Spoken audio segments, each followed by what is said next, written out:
අපි තාත්තව ඒකයි මං කලින්ම කියලා වැඩිහිටි නිවාසයකට දැම්මේ. දැන් නම් මං පුල් සැපේ ඉන්නේ. මොකද එන්නේ ඉතින්?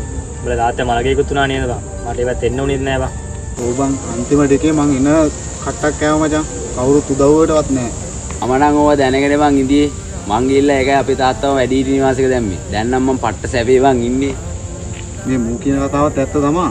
බත් මේ උඹලා තාත්තව අනාථ නිවාසයකට දාලා වරින් බං සැපේ ඉන්න අපිත් එක්ක. ඒක මරු අදහස බං. ඔබත් නිදාසේ ඉන්න ඕන නම් ඔය වැඩේ කරහන්. ඒක ගැන නම් පොඩ්ඩක් මං කල්පනා කරලා බලන්න ඕනේ බං. මං ගිහලා එන්නම්.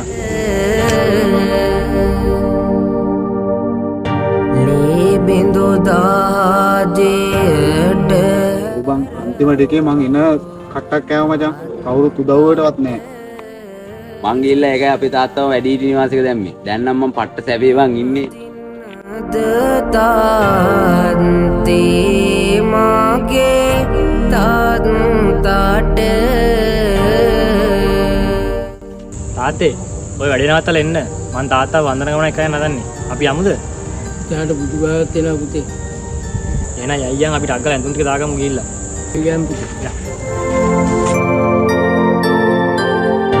අවගින්දරේ පිත් චොන්නෝ මගේ තාත්තට වෙස්සේ දෙමි තාත්තේ මම පොඩ්ඩක් ඉන්න. මං හන්දිර ගිහලා එන්න ඩක් ගාලා. ආපුතේ ගිහිල්ලා යට තාට